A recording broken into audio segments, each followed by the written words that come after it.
to vote. You don't vote, you don't have no right to say anything about what's going wrong. You're not a part of the process.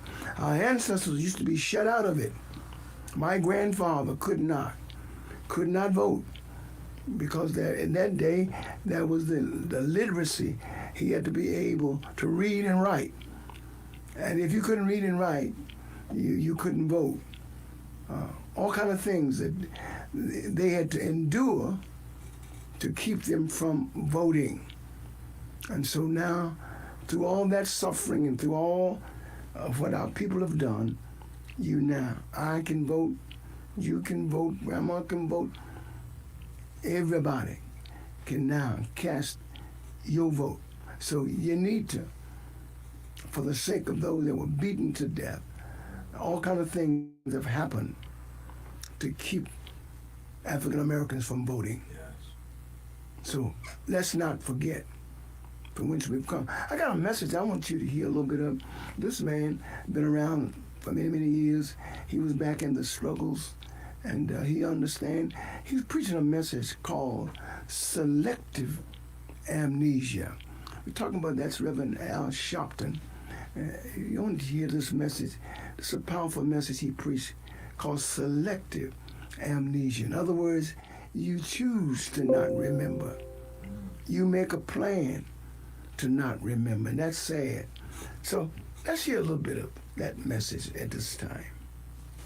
Third verse, Exodus, 13th chapter, third verse. And it reads, Moses said to the people, remember this day on which you came out of Egypt, out of the house of slavery, because the Lord brought you out from there by the strength of hand. No leavened bread shall be eaten. May God add a blessing to the reading of his word. I want to use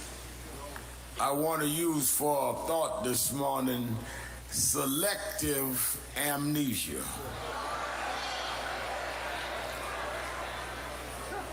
Selective amnesia.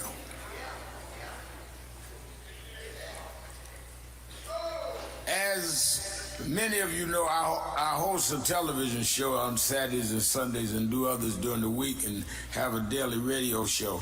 And it amazes me when I get calls, as we are now in election season, where people of African descent, black folks, Negroes, colors, whatever you prefer, call in and act as though we always had the right to vote. I mean, they sit back and analyze like all they had to do was be born and all their rights were there. And the reason it bothers me so is it has happened, the fight to put us where we are has happened in our lifetime. This wasn't something hundreds of years ago. Many of our mothers and fathers could not vote. Our grandparents didn't even think about voting. So here we are inheriting something that was not inherent in the foundings of this country. The founders of the country never intended that we be treated as full citizens.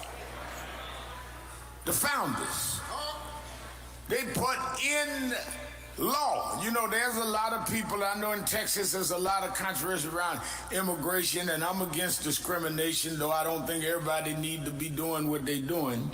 But we're the only ones in the country that by law said blacks couldn't do certain things. That was in the law. By law, we had to sit in the back of the bus. By law, we couldn't use the toilet downtown. by law, we couldn't eat in certain restaurants. It wasn't ambiguous, it was by law. Which is why we had to change the law. Andrew Jackson,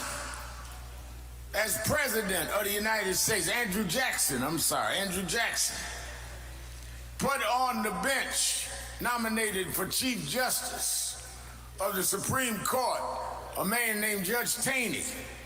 Taney was the one that presided over the court that ruled in the Dred Scott decision, saying the blacks had no right, that a white was bound to respect because we were not full citizens.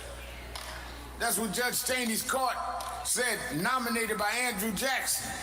When Donald Trump became president in 2016, the only picture he hung up new in the Oval Office was a picture of President Andrew Jackson. I'm not telling you who to vote for, but I'm just giving you the facts.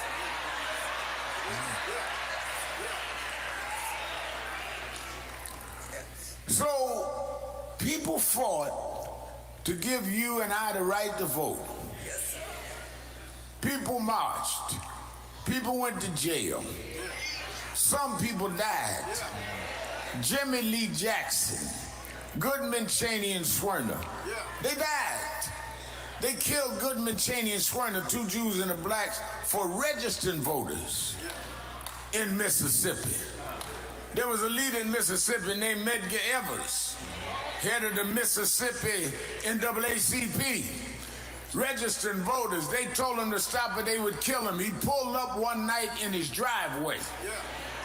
Wife and 4 children. Well, the clock on the wall said my time is up. I got to get up out of here. But thank you for being with us, and you have a great weekend. And we look forward to sharing with you next week. Be back with us, and let's receive and be blessed of the Lord. And Brother Mike, I hope you may get a chance to play a little bit more of that message a little bit later on. And also get ready, everybody, to go to the polls and prepare for this election. Cast your vote, whoever, but do something. Do vote, okay? Till the next time, go with God. He's going to go with you. You have a good day today.